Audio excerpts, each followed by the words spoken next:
एक न्यूज वाला है यूट्यूबर आरती न्यूज़ ऐसे कुछ बिहार के पटना के। भाई मैं तुमसे ये कहना चाहता हूँ कि पहले तो तुम बोलना सीख लो, और सभी पत्रकार बंधुओं से कहना चाहता हूँ, चाहे वो डिजिटल और प्रिंट मीडिया के जो सम्मानित पत्रकार हैं, ऐसे पत्रकारों को भाई आप लोग बैन लगवाइए। कोई भी माइक लेकर के निकलता है और सब पत्रकार हो जाते हैं, सारे यूट्यूबर पत्रकार कब से हो गए। वो देखा राकेश मिश्रा के यहाँ पहुँच करके कुछ भी आए बात साहब, वो हर जगह, वो निरहुआ के प्रचार में भी आया था, हमारे पास आया, हमने कहा हमारे पास खड़ा मत रहना, निकलो यहाँ से, हम तुमको कुछ इंटरव्यू नहीं देंगे। ऐसा भौकाल की तरह आए, मैं आया हो, ऊपर गया हो, नीचे गया, ये इधर आया, ये ऐसे आती गई बहुत हो जाता है बात। क्या बोलता है उसे खुद ही नहीं पता है यार। अरे भाई पहले तू बोलना सीख, तू क्या बोलता है यार।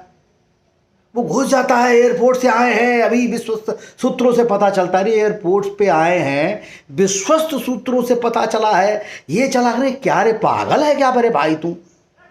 तो भैया ऐसा है कि कुछ पत्रकारिता की गरिमा खत्म मत कर दीजिए महाराज। और तुम पत्रकार हो कहाँ?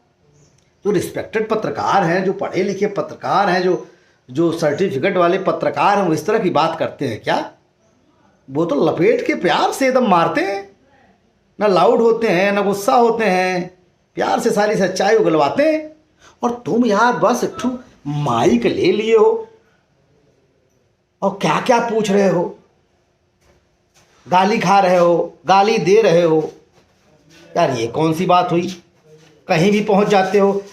कालिदास रंगालय में पटना में इतने रंगकर्मी नाटक करते हैं, कभी किसी एक के नाटक का कवरेज किए हो? नहीं, तुमको मसाला चाहिए खाली। कौन किसका ढूंढी चाट रहा है तो कौन किसका है, पागल ससुर कहीं के। अरे यार हद हो गई यार,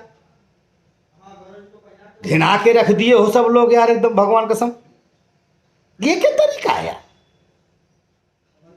राकेश मिश्रा ठीक बोला, सही जवाब दिया। तो हम तो कम है बोले, हम बोले तो 2 गाड़ी और देती यार, हद है।